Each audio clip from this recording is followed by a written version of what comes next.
Assalamualaikum warahmatullahi wabarakatuh. Salam pramuka, salam sejahtera bagi kita semua. Bagaimana nih kabarnya kakak-kakak di rumah? Semoga selalu sehat dan selalu dalam lindungan Allah Subhanahu wa taala. Sebelumnya saya mengucapkan selamat Hari Kartini tanggal 21 April 2023. Sebelumnya perkenalkan, nama saya Launita Friska Maitama. Di sini saya akan menemani kakak-kakak semua yang ada di rumah untuk berbincang-bincang pada podcast Gatsi pada kali ini. Sebelumnya di sini sudah ada Kak Oki. Sebelumnya terima kasih Kak sudah menyempatkan hadir pada bincang-bincang kali ini. Gimana nih kabarnya Kak Oki? Alhamdulillah baik. Sebelumnya mungkin kakak-kakak semua yang ada di rumah ini penasaran sih siapa sosok Kak Oki ini? Oke, baik, izin memperkenalkan diri ya. Halo teman-teman semuanya, nama saya Oki Indriana Sari, biasa dipanggil Oki. Saya adalah alumni SMA Negeri 1 Jatilawang angkatan 2019. Dulu juga saya Dewan Ambalan angkatan 33 sebagai Pradana Putri. Wow. Bisa dicontoh ya kakak-kakak semua yang ada di rumah. Kak Oki ini juga mempunyai banyak bakat loh. Selain jadi aktif di Pramuka, dia juga berkuliah di Yogyakarta. Iya, jadi saya sekolah di Yogyakarta, sekarang semester 8, ambil jurusan S1 Kebidanan Profesi, udah mahasiswa akhir ya, udah lama banget. Terus selain dulu aktif di Pramuka, sebenarnya juga sekarang masih aktif, cuman udah mulai mengurangi kegiatan ya karena saya fokus ke kuliah saya seperti itu. Jadi selain di kepramukaan ada di Dewan Ambalan, kemudian di unit di Ubaloka juga, kemudian di pembina di SD pembantu seperti itu kan. Kemudian kalau sekarang ini di Yogyakarta saya memasuki ke dunia seni dan pageant juga. Untuk aktif organisasi juga masih sama karena kan tidak jauh berbeda antara di perkuliahan dan di SMA seperti itu. Wow. Jadi Kak Oki ini sibuk banget ya di sekarang ini. Kak Oki ini juga dari Yogyakarta loh teman-teman. Kita harus berikan apresiasi ya untuk Kak Oki. Jadi selanjutnya di sini saya akan jelasin nih, kita mau bincang-bincang mengenai apa sih? Di sini podcast Gatsi ini kami laksanakan untuk memperingati Hari Kartini. Di sini saya juga dan teman-teman semua mengangkat tema yaitu perempuan membawa perubahan dalam peradaban. Wow, temanya sangat menarik nih. Jadi jangan lupa untuk nonton videonya sampai akhir ya. Oke, kita langsung masuk aja ke acara intinya ya Kak. Di sini nanti saya akan memberikan beberapa pertanyaan kepada Kak Oki mengenai RA Kartini. Langsung saja ya Kak. Pertanyaan pertama nih, bagaimana pendapat Kak Oki nih tentang RA Kartini? Oke, pendapat saya terkait beliau Raden Ajeng Kartini selaku pahlawan nasional. Kalau menurut saya sendiri itu beliau bukan hanya sekedar pahlawan nasional ataupun pahlawan wanita, tapi pahlawan kehidupan. Kenapa seperti itu? Karena bisa kita melihat di masa lalu bagaimana perjuangan beliau di era penjajahan seperti itu. Sedangkan kita sebagai wanita itu pada saat itu tidak mempunyai hak-hak yang setara dengan laki-laki. Jangankan setara, pendidikan saja itu tidak ada seperti itu, kurang ada di situ. Nah, kenapa beliau juga menurut saya itu pahlawan kehidupan? Karena mungkin dalam masa depan, dalam masa sekarang ini, pendidikan itu sangat penting. Apabila dulu beliau Raden Ajeng Kartini itu tidak memperjuangkan hak pendidikan untuk wanita, kita tidak tahu nasib kita sekarang itu seperti apa. Maka dari itu, menurut saya beliau memang benar-benar pahlawan kehidupan. Dan itu juga berpengaruh juga ke sosial masyarakat, bukan hanya dengan wanita seperti itu. Jadi ketika wanita bisa pendidikan, kemudian dia bisa menjadi seseorang yang cerdas, bisa bersosialisasi, kemudian bisa merespon orang baik itu laki-laki, individu ataupun masyarakat, maka itu sangat penting untuk bekal kita hidup di dunia ini seperti itu. Ya baik kakak-kakak semua yang ada di rumah, berarti Raden Ajeng Kartini itu sangat-sangat berperan terutama bagi remaja perempuan saat ini ya Kak. Baik, kita lanjutkan. pertanyaan nomor 2, seberapa penting sih anak milenial zaman sekarang ini memperingati Hari Kartini? Kan banyak tuh anak-anak sekarang tuh yang menyepelekan gitu Kak. Ya. Oke, seberapa penting? Kalau menurut saya nih yang berbicara seberapa penting itu tak terhingga. Jadi pentingnya itu banget dan itu terus menerus. Kenapa? Karena beliau Raden Ajeng Kartini sosok yang pekerja keras. Kemudian seseorang yang gigih untuk memperjuangkan hak-hak wanita. Kita berbicara lagi terkait hak-hak wanita. Nah, kita sebagai anak muda yang lahir sudah enak tinggal lahir, kemudian kita sekolah tinggal sekolah, tidak mampu bisa dibantu oleh pemerintah, banyak juga bantuan dari pemerintah. Kita juga harus menghormati dari leluhur, seperti halnya kebudayaan, kita mempunyai akal dan budi luhur yang secara terus-menerus harus kita teruskan seperti itu. Jadi, kita harus menghormati beliau dengan menanamkan ke diri kita sendiri, minimal ya kita bisa memperingati Hari Kartini seperti itu. Tidak melulu kita harus menjadi volunteer ataupun kita langsung memberi pengaruh perubahan terhadap seseorang, terhadap kelompok masyarakat, tidak, tapi dari kita diri sendiri. Dari kita semangat belajar, kemudian kita paham 21 April itu Hari Kartini, kemudian mungkin kita sekedar apresiasi lah untuk Raden Ajeng Kartini seperti itu. Jadi kakak-kakak yang di rumah nih jangan sampai menyepelekan ya apa itu tanggal 21 April 2023. Itu adalah hari di mana pahlawan yang sangat berjasa itu lahir ya. Selanjutnya pertanyaan nomor 3. Apa saja yang bisa kita contoh nih dari Raden Ajeng Kartini ini untuk bisa membuat perubahan yang amat sangat besar khususnya bagi perempuan? Oke, untuk contoh sebenarnya banyak segala aspek menurut saya dari Raden Ajeng Kartini itu bisa dicontoh. Dari kegigihannya, kemudian Raden Ajeng Kartini pada saat masa sekolah itu kan terkenal dengan gagasan-gagasan ide yang benar-benar luar biasa sampai diterjemahkan dalam berbagai bahasa asing juga. Nah, itu perlu dicontoh oleh kita. Kita mempunyai gagasan, mempunyai ide, itu bisa diluangkan, entah itu di organisasi seperti ini, entah itu nanti ketika kita dewasa, di kelompok masyarakat, kita bisa membantu orang, dan itu pasti bakal membawa perubahan. Nah, kembali lagi ke diri kita sendiri. Ketika kita menyadari diri kita sadar diri, kita mempunyai visi misi dalam hidup, kemudian mempunyai gagasan dan ide, apa yang harus kita lakukan 1 tahun, 2 tahun, dan beberapa tahun mendatang, apa yang harus kita lakukan untuk merubah diri kita menjadi yang lebih baik. Tentunya kita tidak bisa hanya introspeksi diri, tapi kita perlu terjun di masyarakat, perlu berinteraksi dengan orang lain untuk menilai apakah saya hanya cukup sampai di sini, apakah saya tidak perlu adanya perubahan dalam diri saya. Nah, seperti itu. Maka dari itu sangat penting. Jadi kakak-kakak semuanya banyak nih contoh yang bisa diambil dari RA Kartini ya. Jadi jangan cuma kita tahu aja, tapi kita harus menerapkan pada kehidupan sehari-hari. Mungkin itu juga bisa menjadi motivasi untuk kedepannya, mungkin untuk masa depan kita, ataupun kita juga bisa mengajarkan anak-anak kita ya kan? Iya, betul sekali. Apalagi kita wanita, kita bakalan melahirkan, membangun keluarga, jadi kita harus menanamkan diri kita dengan teguh, dengan punya prinsip yang pasti dan tersusun. Baik, untuk pertanyaan selanjutnya ya, bagaimana cara mencerminkan perilaku RA Kartini di masa sekarang, mungkin juga dalam kehidupan sehari-hari Kak? Oke, pencerminan dari Raden Ajeng Kartini di masa sekarang, kita sebagai remaja, mungkin remaja awal, remaja tengah, atau remaja akhir seperti saya ya, bahkan sampai orang dewasa itu, pokoknya segala umur itu bisa dicontoh, apalagi kita seorang wanita. Beliau Raden Ajeng Kartini memperjuangkan pendidikan dengan kegigihannya. Jadi beliau itu istilahnya kalau dalam Jawa itu legowo ya. Nah, itu sangat penting untuk kita contoh untuk saat ini sebagai remaja, karena saya lihat entah itu di media sosial, entah itu di masyarakat langsung, remaja-remaja ini masih banyak yang kurang paham terkait attitude.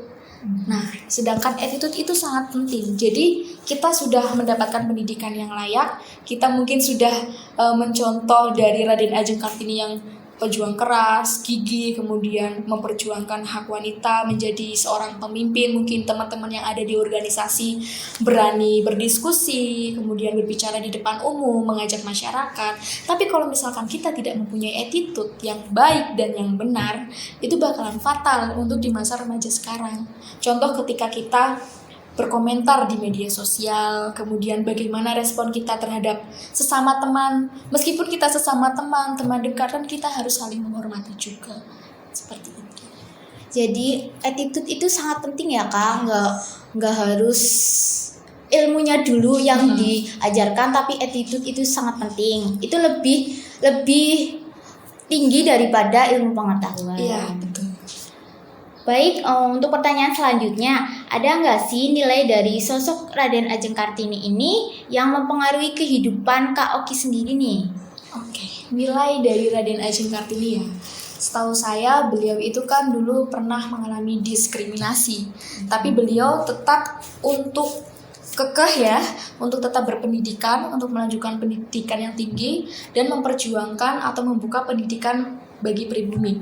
Jadi seberapapun rintangan yang beliau lalui, beliau tuh selalu terjang di usia beliau yang sangat muda. Nah, itu yang saya terapkan dari sejaman saya mungkin masih SMP begitu ya. Saya adalah anak yang pemalu begitu. Saya tidak bisa berbicara di depan umum, mungkin bisa, tapi tidak ada nyali seperti itu. Tapi karena saya sadar saya harus berubah, karena mungkin 10 tahun ke depan saya bukan hanya hidup di sini di Jatilawang atau di mana, harus bertemu dengan masyarakat. Dan akhirnya ya sampai sekarang karena dulu saya berani untuk mencoba, kemudian di SMA saya juga berani coba deh, saya ingin menjadi seorang pemimpin di sini itu seperti apa, minimal tuh dari bagian-bagian kecil seperti itu. Karena dulu saya juga pernah mendapatkan diskriminasi ataupun ujaran-ujaran keburukan, seperti mungkin saya tidak bisa memimpin, saya tidak bisa berkomunikasi dengan baik, atau public speaking saya belum bagus, seperti itu kan. Nah itu kan mendongkrak saya tidak boleh seperti itu, saya harus berubah. Nah dari situ pola pikir saya berubah dan saya mencoba semuanya. Tentunya dalam proses ini kan rintangannya banyak ya seperti Raden Ajeng Kartini, entah seberapa pintar beliau, seberapa gigih beliau, pasti tidak semua orang di lingkungan kita itu mendukung kita. Nah itu yang saya terapkan sampai pada akhirnya mungkin saya pernah merasakan titik jenuh. Tapi ketika kita mengalami rasa titik jenuh itu, kita harus selalu bisa berpikir lagi. Jadi kita dituntut untuk berpikir seperti itu. Akhirnya semakin tahun saya mengerti, oh ternyata memang yang dulu saya lalui itu memang berdampak baik pada sekarang. Jadi kan misal nih saya dari SMP tahun 2014 atau 15 sampai sekarang 2023 ya. Nah sampai sekarang saya sudah merasakan, oh ternyata ini yang saya mulai dulu, yang dulunya nggak berani, terus saya berani untuk memulai, ini hasilnya seperti itu. Jadi sekarang pun saya merasa begitu. Mungkin dulu waktu masih SMA saya belum bisa balance antara pendidikan di sekolah dan pendidikan di luar. Namanya juga remaja ya. Pasti setiap individu itu kan berbeda, karena tidak semua orang tuh jalannya lurus, pasti ada belok-beloknya. Nah, itu proses itu yang perlu kita nikmati. Tapi semua orang itu belum tentu melihat proses kita. Ada yang cuma melihat hasilnya kita. Seperti enak ya jadi kamu seperti ini, seperti itu. Padahal mereka tidak tahu kita nangis di belakang atau apa yang kita lakukan, seperti itu kan. Nah itu saya mencontoh dari beliau banget, dari kegigihannya dan bertahan diri seperti pohon kelapa ya, tahu kan ya, pohon kelapa itu bagaimana filosofisnya, dia bisa bertumbuh di mana saja, akar dia kuat seperti tunas kelapa, pramuka banget lah istilahnya. Itu memang sangat dengan Raden Ajeng Kartini itu menurut saya masih sinkron seperti itu. Dan sampai sekarang saya kuliah, saya bisa mempertahankan pendidikan dengan baik, dengan nilai yang baik, kemudian saya bisa tetap aktif di dalam kampus, di luar kampus, di masyarakat, bahkan di daerah asal saya juga masih aktif, seperti itu. Oh, jadi untuk kakak-kakak semuanya yang di rumah, jadi kalau kesuksesan itu butuh proses ya Kak, Ya, betul nggak instan, jadi kita harus sakit-sakit dulu gitu, nanti baru kita tuh kalau kita udah bener, kita sudah merasakan prosesnya, nanti kita juga akan memetik hasilnya ya Kak. Betul sekali. Mungkin teman-teman yang sekarang masih SMA masih bingung kan, masih ini saya benar nggak ya, ini saya betul nggak ya. Tapi nanti beberapa tahun ke depan pasti akan merasakan apa yang kalian lalui dari sini. Seperti itu. Baik, berarti untuk kakak-kakak semua ini yang ada di rumah, jangan lupa selalu semangat ya, karena kesuksesan itu butuh proses. Seperti yang sudah dibilang oleh Kak Oki tadi. Baik, untuk selanjutnya nih, bagaimana merubah pola pikir perempuan bahwa perempuan memiliki kesetaraan hak dengan laki-laki? Oke, terkait pola pikir sebenarnya ini antara gampang dan susah. Apalagi budaya patriarki itu masih sangat kuat ya, entah di sini ataupun di berbagai provinsi lain. Tetapi untuk merubah pola pikir ini, saya rasa dari diri kita sendiri ya.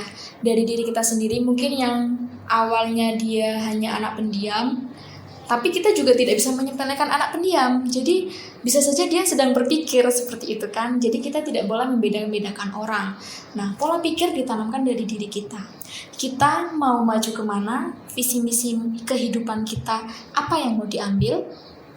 Ibarat kata ketika teman-teman lulus SMA, mau kuliah kemana, mau ambil jurusan apa, nantinya mau jadi apa, manfaatnya apa. Nah itu kan membutuhkan pola pikir yang mungkin bagi beberapa orang tuh gampang, tapi bagi kita, bagi diri kita masing-masing itu susah. Karena untuk menentukan masa depan yang belum terjadi itu kan susah ya. Nah di situ diawali dengan belajar ketika kita dari kecil. Itu dari pola asuh orang tua juga sebetulnya itu sangat penting di situ. Bagaimana menanamkan kepada anak untuk berpikir, untuk mengambil keputusan pada saat bermain atau apa, itu sebenarnya sudah ditanamkan dari situ seharusnya. Tapi saya rasa emang tidak semua anak itu beruntung dalam hal itu. Jadi kita bisa belajar untuk merubah pola pikir kita semasa kita sekolah. Namun ketika anak sekolah ataupun masa remaja itu kan masih banyak gangguannya dan kita masih belum bisa berpikir kritis yang memang itu sangat paten untuk masa depan. Jadi yang dilakukan ya seperti teman-teman ini, mengikuti organisasi, kemudian aktif di kegiatan, terus berani mengambil keputusan untuk diri kita sendiri. Misalkan kita menyukai hal-hal terkait dengan alam. Nah, berarti apa yang harus saya lakukan untuk saya bisa berkembang di sini? Mungkin bisa mengikuti organisasi pecinta alam atau semacamnya seperti itu. Atau kita pengen dekat dengan masyarakat, atau mungkin suatu saat nanti kita ingin menjadi sosok yang berpengaruh di masyarakat, bisa merubah sekelompok masyarakat untuk menjadi lebih baik. Ya kita ikut pramuka, karena di pramuka itu ada semuanya dari segala aspek begitu kan ya, dipelajari seperti itu. Nah dari pola pikir seperti itu kan nanti kan ada juga arahnya, entah kita dibimbing, kita punya pembina di sini atau mungkin organisasi lain, tergantung itu visi misi yang kita pegang, gimana pola pikir kita bisa berubah seperti itu. Baik, berarti pola pikir itu datang dari diri sendiri dulu ya. Iya, betul. Lalu ke orang tua, apakah orang lain juga berpengaruh gitu Kak? Oke, orang lain juga sangat berpengaruh. Orang lain, lingkungan orang tua. Jadi ada faktor internal dan faktor eksternal. Kalau faktor eksternal itu bagaimana sih kita merespon orang. Nah misalkan nih, kita mencoba sesuatu hal yang baru. Ternyata respon orang-orang tidak suka terhadap kita. Nah, kita down atau tambah semangat. Seperti yang saya alami itu.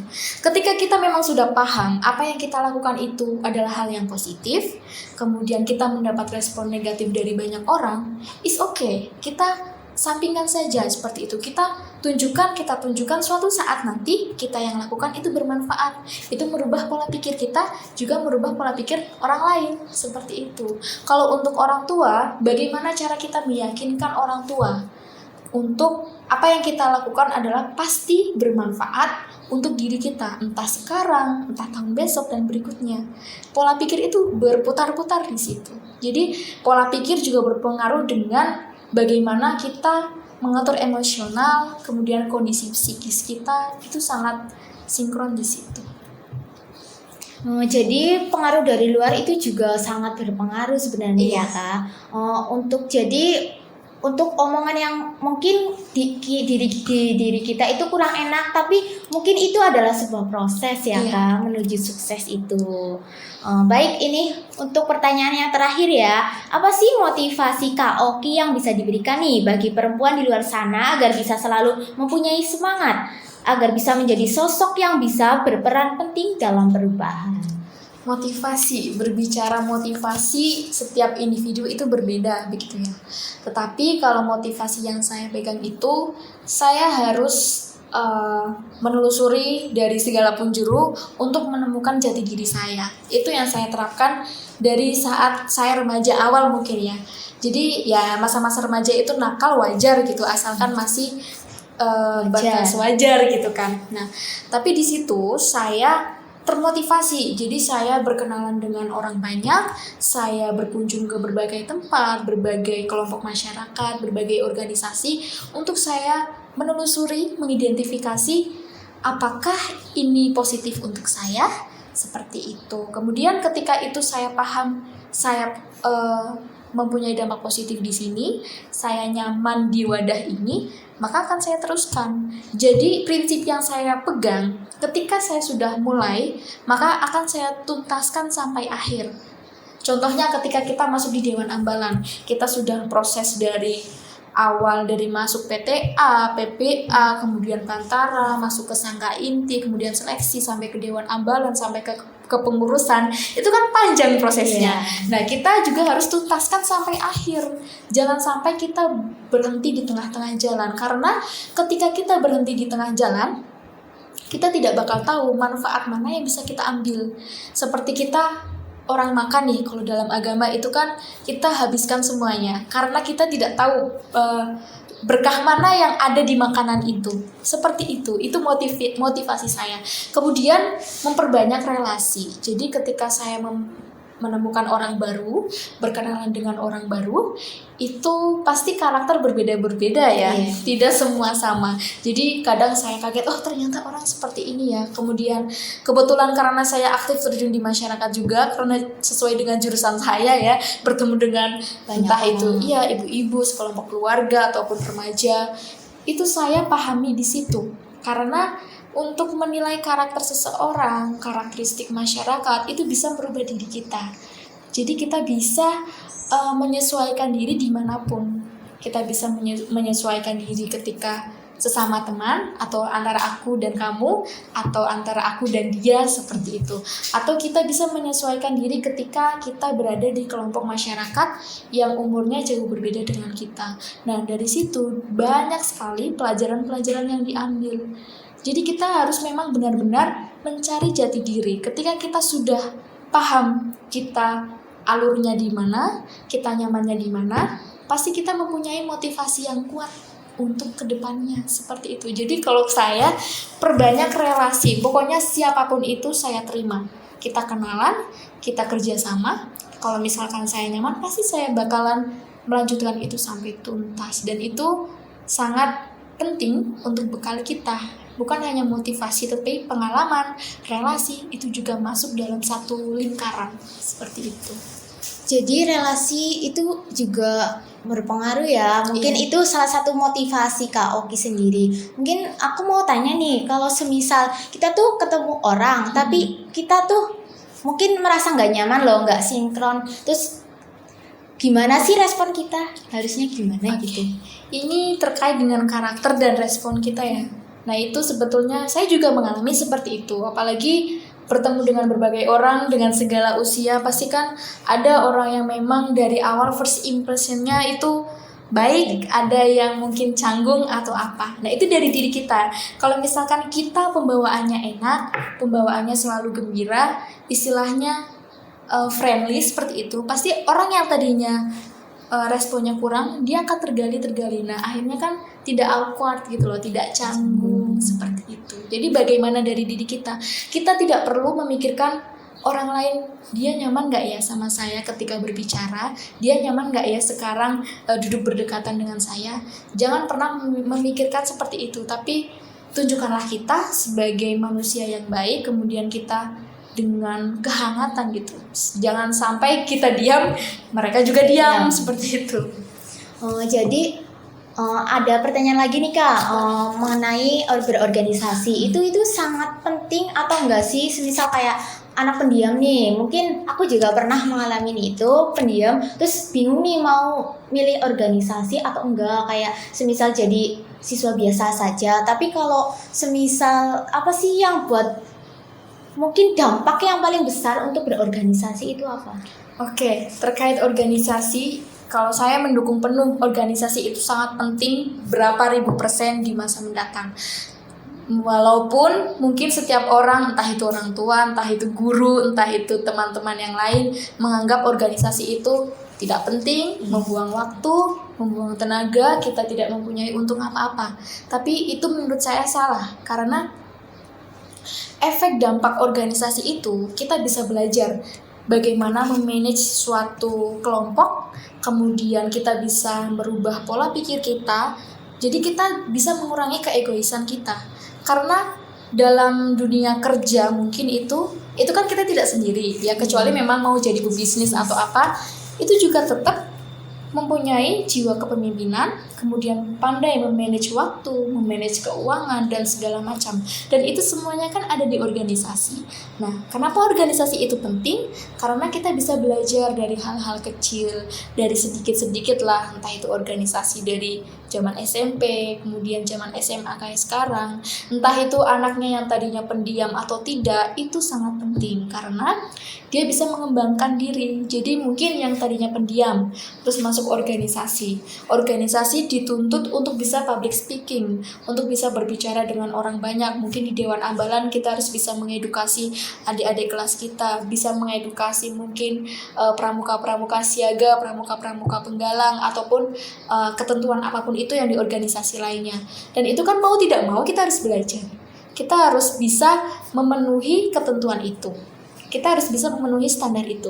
Nah, ketika kita sudah mendapatkan ini, nanti ketika kita sudah dewasa, itu pasti akan terasa, oh ternyata dulu saya ikut Dewan Ambalan, bener juga ya, saya bisa gampang ketemu di masyarakat yang kayak gimana karakternya, saya nggak terasa sulit gitu. Saya mudah untuk komunikasi, saya mudah untuk interaksi, seperti itu.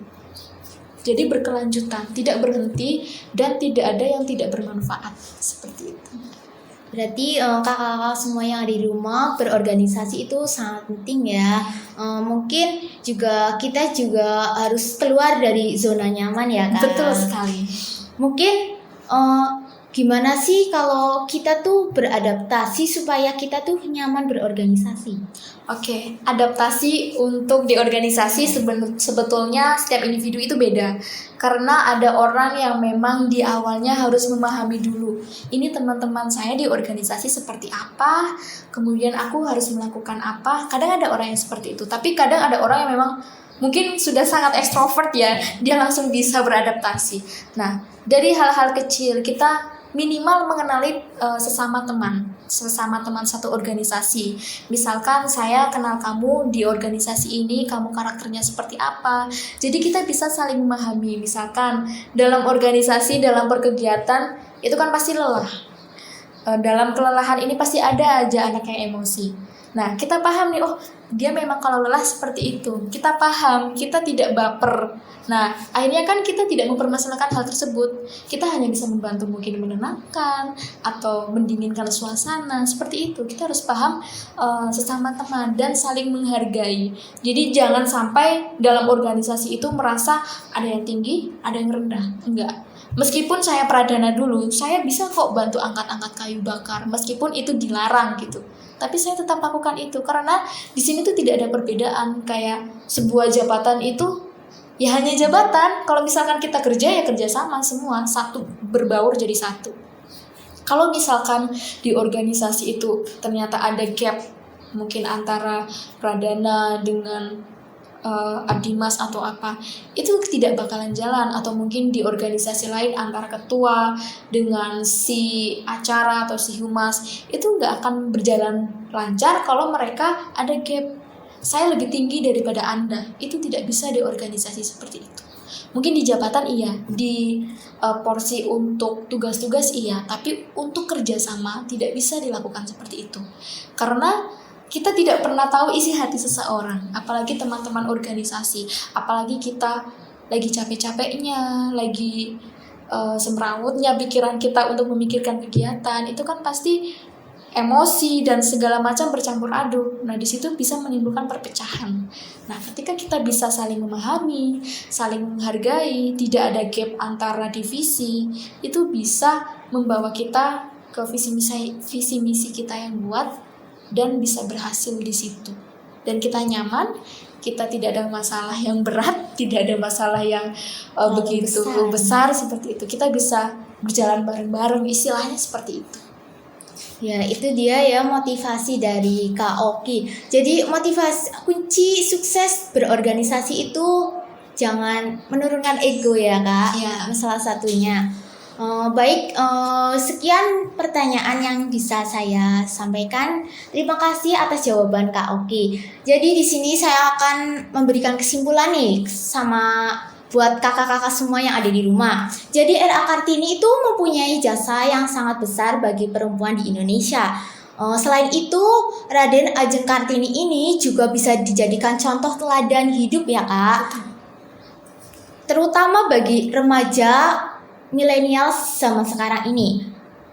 Perjuangan beliau ini dengan prestasi yang sangat-sangat besar, mungkin kita juga bisa mencontohnya dengan semangat belajar, berprestasi, berorganisasi, dan lain-lain.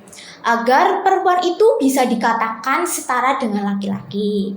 Ada pesan gak sih buat kakak-kakak di rumah nih untuk bisa lebih maju, lebih menghargai apa itu RA Kartini? Oke, pesan untuk teman-teman sekalian yang menonton ataupun mungkin sedang bersantai di rumah. Jadi kita harus menghargai, kita harus mengapresiasi beliau, Raden Ajeng Kartini, yang sudah memperjuangkan hak kita sebagai wanita, khususnya dalam perihal pendidikan, karena dimulai dari pendidikan kita bisa meranah ke segala bidang. Kita mempunyai ilmu yang cukup, kita bisa belajar untuk budi pekerti yang baik, attitude yang baik, sehingga kita mendapatkan manfaat yang sangat banyak sesuai dengan visi misi yang kita pegang.